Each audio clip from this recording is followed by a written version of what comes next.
అందరికీ నమస్కారం. నేను హరీష్ రంగోజీ. వైఎస్ఆర్సీపీ పార్టీ హయాంలో ఏ విధంగా పరిపాలన జరిగింది, ఏ విధంగా ప్రజలు ఇబ్బంది పడ్డారనే విషయం గత వీడియోలో మనం చెప్పుకొని వచ్చినాం. అయితే రీసెంట్గా మన జగన్మోహన్ రెడ్డి గారు ఒక పరామర్శకు వెళ్ళడం జరిగింది. వెళ్తే అక్కడ దర్శనమిచ్చినటువంటి పోస్టర్లు, అక్కడ ప్లకార్డులు పట్టుకొని కార్యకర్తలు చేసినటువంటి వీరంగం చూస్తే రాష్ట్ర ప్రజలు ఎవరు కూడా మెచ్చుకోవట్లేదు. ఆ పోస్టర్స్ ఆల్రెడీ మీరు చూసుంటారు.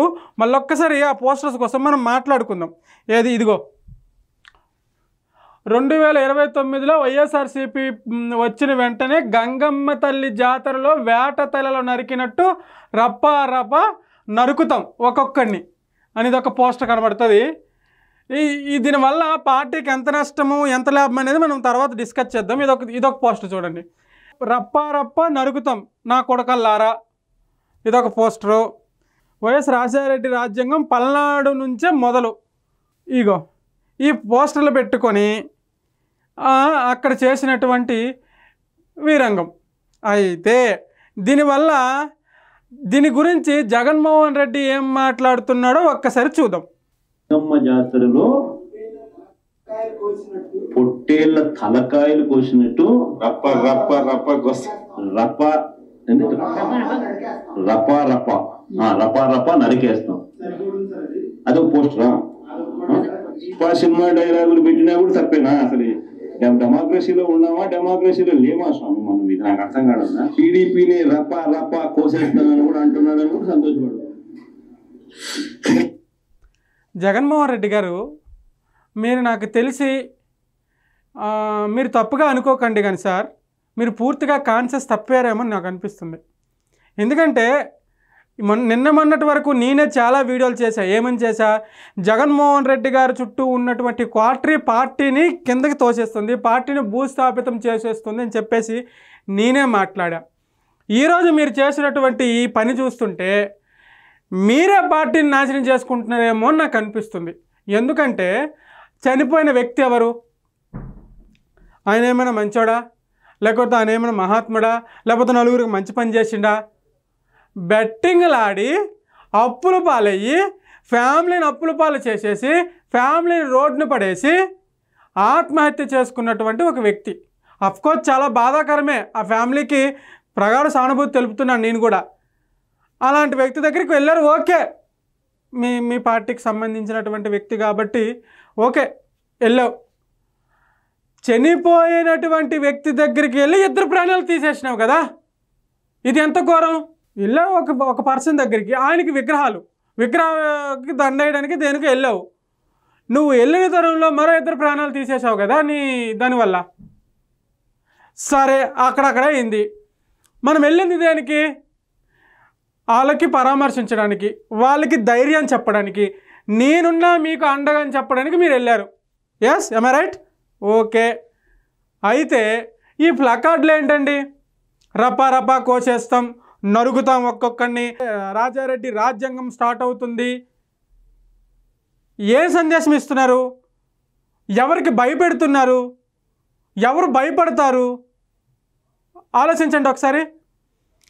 మీకు కానీ, వైసీపీకి కానీ, టీడీపీకి కానీ, జనసేనకి కానీ, బీజేపీకి కానీ, వీళ్ళందరికీ వానర్స్ ఎవరు తెలుసా? ప్రజలు, ఓటర్లు. వాళ్ళు మీరు భయపెడితే భయపడతారు అనుకుంటున్నారా? మీకన్నా 100 రెట్లు ధైర్యవంతులు ప్రజలు, 100 రెట్లు ధైర్యవంతులు ఓటర్లు. మీకు తెలుసా ఆ విషయం? మీకు ప్రజల అండ లేకపోతే, మీకు కార్యకర్తల అండ లేకపోతే, మీకు నాయకుల అండ లేకపోతే యు ఆర్ ద జీరో. ఇటు వైసీపీ కానీ, ఇటు టీడీపీ కానీ, ఇటు జనసేన కానీ, ఇటు బీజేపీ కానీ, మీరందరూ జీరో. కానీ ఎవడి అండా లేకుండా తన రెక్కల కష్టం పైన బ్రతికేవాడు ఓటర్. వాడిని మీరు భయపెడితే భయపడిపోతాడేమో అని అనుకుంటున్నారేమో, అది చాలా తప్పు. ఓకే, వాళ్ళకు కాదు, టీడీపీ కార్యకర్తలకు భయపెడుతున్నాము అని అనుకుందాము ఒకసారి. ఇది ఎంత లాస్ పార్టీకి?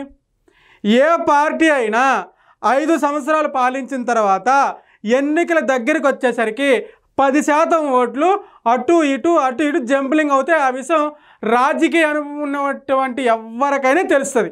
ఏమని, అరే ఎన్నికలు ఇంకొక సంవత్సరమో 6 నెలలు ఉన్నాయంటే మినిమం 10%, 10 నుంచి 15% ఓట్లు అటు నుంచి ఇటు అయితే, ఇటు నుంచి అటు అయితే మార్పులు జరుగుతాయి. అలాంటప్పుడు ఇలాంటి ప్లకార్డులు పట్టుకొని తిరిగితే ఏమవుతుంది? ఆ 10% ఓట్లకి ఏమనిపిస్తుంది?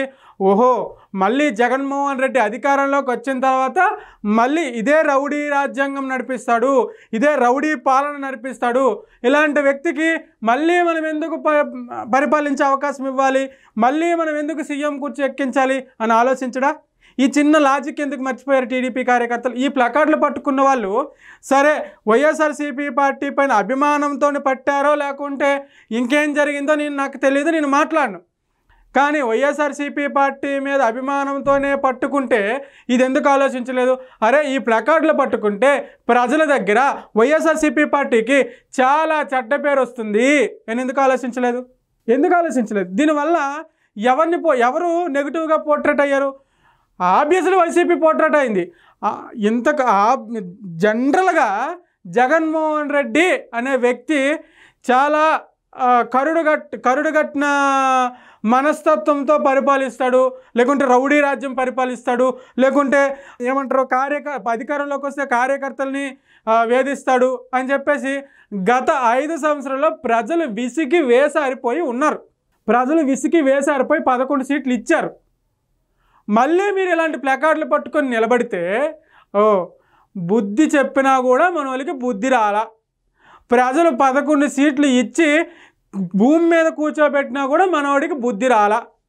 ప్రజలు అది రాజకీయ పరంగా భూస్థాపితం చేసినా కూడా మనవాడికి బుద్ధి రాలా అని అనుకోరా అని నా డౌటు. వైఎస్ఆర్సీపీ కార్యకర్తలు ఎవరైనా చూస్తే కింద కామెంట్ పెట్టండి అని అనుకోరా నా డౌటు. మీరు నిజంగా జగన్మోహన్ రెడ్డి సింపుల్ అబ్బా, మీరు ప్లకార్డులు పట్టుకొని నరికేస్తాం, సీరేస్తాం, చంపేస్తామంటే ఎవ్వడు కూడా గాజులు వేసుకొని లేడు ఇక్కడ. ఫస్ట్ ఆఫ్ ఆల్ మీ ఇంటికి వాళ్ళ ఇల్లు ఎంత దూరమో వాళ్ళ ఇంటికి మీ ఇల్లు అంతే దూరం. తెగించేస్తే అందరూ రౌడీలే, తెగించి ముందు నిలబెడితే అందరూ రౌడీలే. ఎవడికి పాత రోజులు పోయినాయి, ఎవడికి ఎవడు తక్కువగా లేడు. సో మీరు ఎంత ఇలా బిహేవ్ చేస్తే ప్రజల దగ్గర ఉన్నటువంటి నమ్మకాన్ని అంత కోల్పోతారనే విషయం మీరు గమనించాలి. ఏదో భయపెడతాం, ఏదో బెదిరిస్తాం, ప్లకార్డులు పట్టుకుంటాం, వార్నింగ్లు ఇస్తామంటే ఎవరు కూడా ఒట్టిగా లేడబ్బా. మీరు ఒకటి అర్థం చేసుకోవాలా, ఎవరు కూడా ఒట్టిగా లేరు. ఎవరికి వాళ్ళే రౌడీలు, ఎవరికి వాళ్ళే హీరోలు. ఎవడి దగ్గర చేసే బతికే పరిస్థితి లేదు ఈ రోజుల్లో. కాబట్టి కొంచెం ఆలోచించి నాకు వాళ్ళ ప్లకార్డులు పట్టుకున్నందుకు ఏమనిపించలేదులే. ఎందుకంటే ఒక పార్టీకి సంబంధించినటువంటి వ్యక్తి ఆ పార్టీ పైన అభిమానం చూపించుకోవడానికి కోసం, ఆ పార్టీ నాయకుడి యొక్క చూపులో పడడం కోసం ఎన్ని పనులైనా చేస్తాడు, అది ఓకే, అది తప్పదు ఆయనకి. ఆ పార్టీ మీద ఉన్నటువంటి మోజ లాంటిది. కానీ పార్టీ అధినాయకుడు ఇలా మాట్లాడటమే